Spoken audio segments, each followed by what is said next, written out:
पावसाळ्यात दूषित पाण्यामुळे कॉलरा, कावीळ, पोटदुखी, उलट्या अशा आजारांची लागण होण्याची शक्यता असते.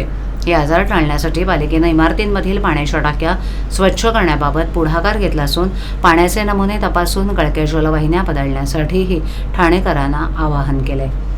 पाणी साठवणुकीच्या टाकीमधील पाण्याची गुणवत्ता तपासण्यासाठी पालिकेनं 10 प्रभाग समित्यांसाठी अभियंत्यांचं पथक नेमले.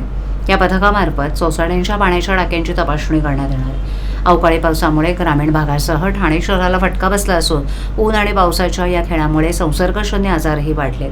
पावसाळ्यात दूषित पाण्यामुळे कॉलरा, कावीळ, पोटदुखी, उलट्या यासारखे साथीचे आजार बळवण्याची शक्यता अधिक असते. हे साथीचे आजार डोकेवर काढू नयेत यासाठी ठाणे महापालिका प्रशासनानं पावलं उचलण्यास सुरुवात केली आहे. त्यानुसार पालिकेनं शहरातील सर्व पाण्याच्या टाक्या पावसाळ्यापूर्वी स्वच्छ करून घेण्याचं आवाहन ठाणेकरांना केलंय.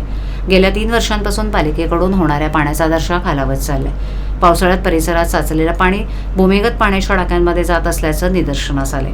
अनेक सोसायट्यांमध्ये भूमिगत टाकीमध्ये पाणी साठवून मग ते इमारतीच्या गच्चीवरील टाकीत चढवलं जातं. त्यामुळे पावसाळ्यात दूषित पाण्याचा पुरवठा होत असल्याचं निदर्शनास येतं. त्यामुळे यंदा पालिकेनं आधीच सतर्क होत खबरदारी घेतली. शहरातील पाणीपुरवठा करणाऱ्या अनेक जलवाहिन्या या गटार परिसरातून जातात. या जलवाहिन्या तपासून जलवाहिनीला गळती असल्यास त्वरित पालिकेशी संपर्क साधून ती बदलून घेण्याचे निर्देश देण्यात आले. पाणी गढूळ येत असल्यास किंवा दूषित आढळल्यास त्वरित पालिकेच्या प्रदूषण विभागात नमुन्यासह ते चाचणीसाठी सादर करण्याचं पालिकेनं सांगितलं. तसंच पावसाळ्यातील संभाव्य आजार टाळण्यासाठी पाणी गाळून आणि उकळून पिण्याचं आवाहनही करण्यात आलं.